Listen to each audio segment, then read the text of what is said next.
Tuan-tuan pergi solat Jumaat ada niat nak solat seorang tak? Selagi itu Jumaat kan niat kita jadi makmum kan?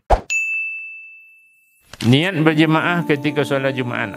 Syarat sah dalam berjemaah ketika solat Jumaat juga adalah sama dengan syarat pada solat jemaah biasa menurut pendapat as-sahih. Ni bagi makmum ni. Niat menjadi makmum seiring dengan takbiratul ihram adalah menjadi syarat sah kerana solat makmum adalah tertakluk pada solat imam. Kalau seorang yang hendak menjadi makmum tetapi tidak berniat sebagai makmum ketika takbiratul ihram, maka solatnya menjadi solat seorang diri kecuali pada solat Jumaat. Macam tu ya.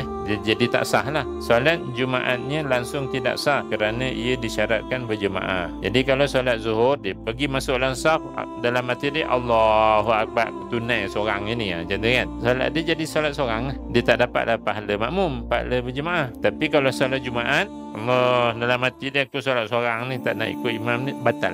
Sebab Jumaat tu syaratnya berjemaah. Pendapat kedua mengatakan solat Jumaat tidak disyaratkan niat berjemaah kerana solat itu tidak sah kecuali berjemaah. Dia maknanya sama, ungkapannya berbeza.